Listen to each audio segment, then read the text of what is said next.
Hello, and welcome to a Patreon exclusive episode of Allegedly Astrology. Each episode, we break down the astrology that happened during some of the biggest scandals and events in history. So, Dana, what are we discussing today? Today, we're discussing The Exorcist. Yes, of course. It's a Halloween episode. What else would we discuss? We had to do something spooky, a real pivot from the PSL episode. But The Exorcist is considered to be one of the scariest, if not the scariest movie ever, and one of the greatest horror films ever made. It's a cult classic film, and it really ushered in the modern history or the modern era of horror cinema. It became a major cultural event, was even the highest grossing R-rated movie. It was also the first horror movie to be nominated for an Academy Award for Best Picture, which is crazy. That doesn't happen very often, if ever. And it even did win an Academy Award for Best Adapted Screenplay and Best Sound, because there is no horror film without good, scary soundtrack. Wait, what was the first time both of you saw The Exorcist? Never. What? You've never seen it? I've never seen it all the way through because it scares me too much. I've only seen bits and pieces. Katie had tried to get me to watch it multiple times in her house, and I just could never do it. I just could never do it. I've never seen it either. I've seen clips. My mom, it's really scary. Yeah, she wouldn't let me watch it when I was little when I wanted to watch it. And then by the time she wanted to watch it with me, I was too afraid. So as this highly regarded and controversial film celebrates its 50th anniversary, let's check out its astrology. When I first saw The Exorcist, I was 9 years old. And for some reason, it was playing on Channel 9, the CW. And I was watching it at my grandma's house. So it was me and my grandma and my brother that watched it. And it was like a lot of the really scary stuff was taken out. Yeah, I was going to say, they had to do some heavily editing if it was on just regular TV, right? I think so. But I remember being terrified. And my grandma was very Catholic. And I remember she was like, look what could happen to you. Dana, oh my God. That's so funny. I have a crazy religious grandma too. You guys don't know about Polish Catholic grandmas, but if you do, you know that they would threaten you with The Exorcist if you weren't a good Catholic child. Look what could happen to you. She loves breaking the walls and Dana's literally crying. And she said it so matter of factly. I remember being little, being holy shit, I gotta make sure I go to church. That's how you end up in astrology. Yeah. So the Exorcist movie was adapted from a book written in 1971 by William Blatty. And he was inspired to write this novel when he was a student studying at Georgetown, fellow Jesuit, after a professor had a lecture about exorcism, specifically mentioning this story of Roland Doe. Yeah, wow, you guys, nothing is scarier than Catholicism. I know. But William was especially interested in the tale of this real-life exorcism and even got a diary detailing the events. And he went as far as to contact one of the priests that performed the exorcism on Roland and use that information to adapt Roland's story into a book.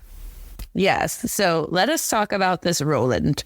The true story The Exorcist is based on revolves around a young boy in Cottage City, Maryland during the 1940s, and they referred to him in the papers as Roland Doe to protect his identity. And so in March 1949, newspapers reported that a 14-year-old boy was possessed and an exorcism had been performed on him. It all started after his aunt died. He used a Ouija board to try to contact her. And then after that happened, he began to experience creepy and abnormal things around the house, like rattlings on the wall, strange noises, flying objects, and scratches also appeared on his body and bed. And after experiencing all these strange things, the family sought out experts, but no one would help. But eventually they went to a priest who thought it would be best to perform an exorcism. And after the exorcism, Roland seemingly returned to normal. I don't know if this is important to note, but it's hard to actually get an exorcism. It's done by, at least in the Catholic Church, you have to go to the Vatican, I'm pretty sure. And the Pope has to say you could perform it. So it's not an easy thing to just do. I recently watched that movie about the Jewish exorcism, basically. What is that? It's with Kira Sedgwick and Denny from Grey's Anatomy, and their daughter is possessed, and they have to go find a rabbi that will perform this. I don't think they call it an exorcism, but and Modest Yahoo is the rabbi. Do you guys remember this movie? No, but I want to see it now. It was really scary. But yeah, I think it's hard to get any religious leaders to perform these things because obviously they are very scary. That's why there are literal horror movies made about it. Yeah. So Roland gets the exorcism done. He wasn't identified for a while and stayed out of the public eye. But after he died, more information about him and his story has come out. I think he died in like 2020. So Roland's story was turned into a novel called The Exorcist. And a few details were changed, such as the main character being a girl and not a boy. But many of the details from the true story remained. And it was released in 1971 and topped the bestsellers list. And people were really scared by this book. There are stories of people being so frightened by it that they would keep it in a separate part of their house or in a garage, a linen closet. Somebody even put it in a freezer. Like, they just didn't want to buy them. So the author, William, was very clearly into some dark shit and can also write. So let's check out his birth chart. Okay, William Blatty was born on January 7th, 1928 at 4 a.m. in New York City, New York. And he has a Capricorn sun, a Cancer moon, and a Sagittarius rising. And I think that this is a chart of a creative hoarder. Maybe someone who hoards ideas. I don't know. That was like my first impulse when I saw it. Okay, this is a creative hoarder. But then looking into it, he's a Capricorn sun and it's conjunct Mercury. It's approaching Cazimi. It's like combusts. So it's almost like, I don't know. It's like his whole brain is enveloped in himself. He's like very in his head, but very cerebral. He's like determined. Someone who might hide, maybe be shy, but also can be like very observant, especially in the second house, and maybe always sort of seeking security and stability or be interested in these concepts, which obviously like needing an exorcism is like maybe the most invasive thing. I don't know, because it's not of this world. And then he has a Cancer moon and his moon's conjunct Pluto. So this is sort of like haunted, cursed, maybe having a domineering mother or power struggles with women, or maybe just choosing a woman to play the exorcist instead of a boy. I don't know. He could also have like a powerful mother, or this could indicate some sort of like flooding in his life. And his moon and Pluto are trine Jupiter and Uranus. So this is like really enhances the creativity. You could also be inheriting creativity from your mother. Unexpected ideas with Uranus and Jupiter, like it's in Pisces, like really enhances that. It's very, the moon in Cancer and Jupiter in Pisces are very like fertile. So it's like growing ideas, being curious about like secrets, and maybe, I don't know, it's just sort of like prismatic in terms of creativity. And maybe a little twisted too with that Uranus. And then he's a Sagittarius rising and a Sagittarius stellium, which includes Venus, Saturn, Mars, the South Node. And so this is interesting. Both of his malefics are in Sagittarius, but they're both ruled by that domicile Pisces, which is or domicile Jupiter in Pisces conjunct Uranus. So there's like intensity, conviction, maybe some sort of entitlement, or just like a life of being told no, which then creates complexities. Both of his malefics are in the first house and his South Node is there. So people might project some darkness onto him, which then he embodies.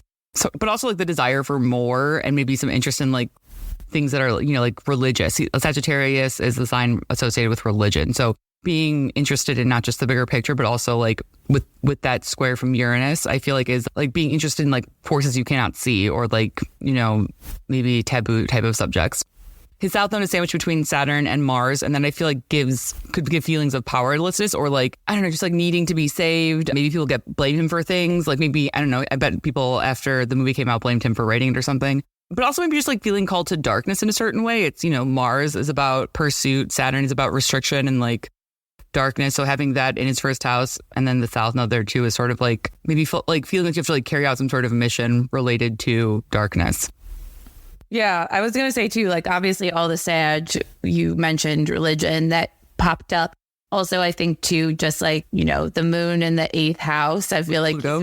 He's very comfortable with like going deep into like dark, kind of like taboo subjects. And I also think, you know, Capricorn Mercury is very kind of like structured. Like there's like a process you go through. It's like very organized. So I feel like that makes sense that he would write a book, but like find the diary of the actual events to go off of and be like kind of into the details, especially with that Gemini North Node. It's like, oh yeah, like you are going to like write a book that was going to like freak a bunch of people out. Yeah, I love the North Node also is exalted in Gemini, and the South Node is exalted in Sagittarius because of like the proliferation of ideas like that. So I like that a lot.